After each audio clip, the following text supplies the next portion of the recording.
আমাদের মুসলিমদের ছেলেরা গাড়ি চালাই না এ আপনাদের কেশপুরের ছেলে গাড়ি চালায় না, লরি ট্রাক চালায়। আমার বর্ধমানের ছেলেরা বালি পাথরের গাড়ি চালায়। মেদিনীপুরের ছেলেরা পাথর আনতে যায় পাচামিতে 10 টাকা 12 টাকা লরি চালিয়ে।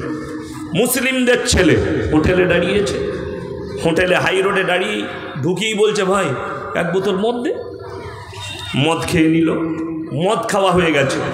এরপর বলছে হোটেলের কর্মচারীকে আমার জন্যে মুরগির মাংস আর রুটি নিয়ে আয়।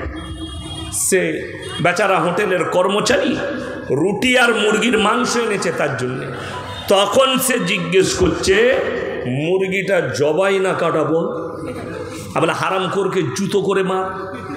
আচ্ছা, যে লোকটা মদ খেলো তার আর ওইটা দেখে লাভ আছে?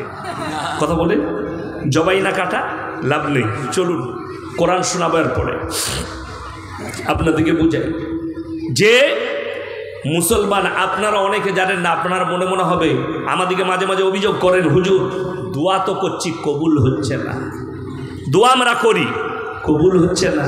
আল্লাহর কাছে কাঁদছি, তারাবিতে কাঁদছি, তাহাজ্জুদে কাঁদছি, নামাজে কাঁদছি, দোয়া কবুল হচ্ছে না। দোয়া কবুলিয়াতের জন্যে প্রথম শর্ত যেটা রাখা হয়েছে সেটা হচ্ছে হালাল খাবার। জোরে বলুন সুবহানাল্লাহ। আপনি যে খাবারটা খাচ্ছেন ওটা হালাল কি না এটা ইসলামের শর্ত রাখা হয়েছে প্রথম নম্বর। চলুন আপনি হারাম হালাল কি বুঝেছেন?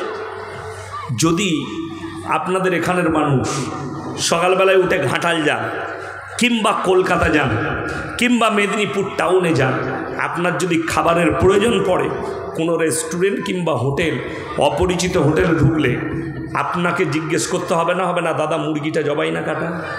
কথা বলেন হবে না? কেন? আপনার জন্য শর্ত এটা যে মুসলমান যেখানে খাবার খাবে খাবারটা হালাল কি না এটা আগে আপনাকে জানতে হবে। দাদা মুরগিটা আপনার হোটেলে জবাই কি না এটা জানতে হবে। এটা শর্ত তোমার জন্যে। আমার মেয়ে বলল মোমো খাবো, তো আমাদের বাজার আছে গলসি বাজার, পরিচিত দোকান, ছেলেটাকে আমি চিনি, কিন্তু যারা দুজনা বানাচ্ছে মোমোটা তারা কিন্তু নেপালি, মেয়েটাও নেপালি তার স্বামীটাও নেপালি। আমার সন্দেহ হলো বলে মুরগি কাটা হুয়া কি হালাল কিয়া হুয়া? বলে হামে নেই মালিক কো। সেই মালিক তখন আমাকে উত্তর দিচ্ছে তুমি আমাকে চিনো না, আমি মুসলমান। আমি তোকে চিনি কিন্তু এদিকে চিনি না। এই দুটো গেট আপকে দেখে আমার সন্দেহ হলো বলে জিজ্ঞেস করেছি। সে বললে না হুজুর আমি নিজে জবাই করে নিজের হোটেল চালাই। বলে আলহামদুলিল্লাহ, তাহলে যাই যাচ্ছে, অসুবিধা নাই, নেওয়া যাবে। শর্ত এটা আপনাকে জিজ্ঞেস করতে হবে হালাল খাবার। চলুন এরপর একটা বাঁশ দিই, আমার বাঁশ সবাই নিতে পারে না, হালকা হালকা করে দিয়ে যাব। 1 নম্বর কি আপনি এটা বুঝে গেলেন যে ইয়াসিন সাহেব রাতের বেলায় বয়ান করে গেছে, ইয়াসিন ভাই বর্ধমান থেকে এসে জবাই করা মাংস খেতে হবে। সকালবেলায় উঠে আপনার কাছে বাজারের নাম কি? আচ্ছা ফরুর মোড়, ওইখানে গিয়ে বললেন দাদা 1 কিলো জবাই করা মাংস দেন। কিনছেন জবাই করা মাংস, কিন্তু টাকাটা আবার সুদের টাকা, সেই একই মাল দাঁড়িয়ে গেল। এ কথা বুঝতে পেরেছেন? কথা বুঝাতে পারলাম?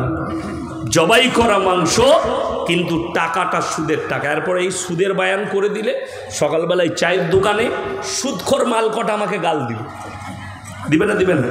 ও বাজে হুজুর সুদ নিয়ে বায়ান করেছে, সুদখোররা। আমি আমার কথা বলিনি। এরপর কোরআনকে জিজ্ঞেস করুন, কাকে বললাম? কোরআন সত্য না মিথ্যা? আরো জোরে বলুন সত্য। কোরআনকে জিজ্ঞেস করুন।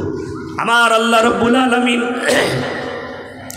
কোরআনে বললেন ওয়াহাল্লাল্লাহুল বাইয়া ওয়া হাররামার রিবা। হে আমার নবী তোমাদের জন্য সুদকে হারাম করেছি এবং ব্যবসাকে আমি আল্লাহ হালাল করেছি। জোরে বলুন সুবহানাল্লাহ। সুদ হারাম, ব্যবসাকে হালাল। নবীজি সাল্লাল্লাহু আলাইহি সাল্লামের হাদিস। এরপরে হাদিসটা শুনেলেন, নবীজি বললেন কেউ যদি 1 টাকা সুদ খায় মায়ের সঙ্গে, নিজের মায়ের সঙ্গে 36 বার জিনা করার সমান পাপ হবে। নাউজুবিল্লাহ বলেন।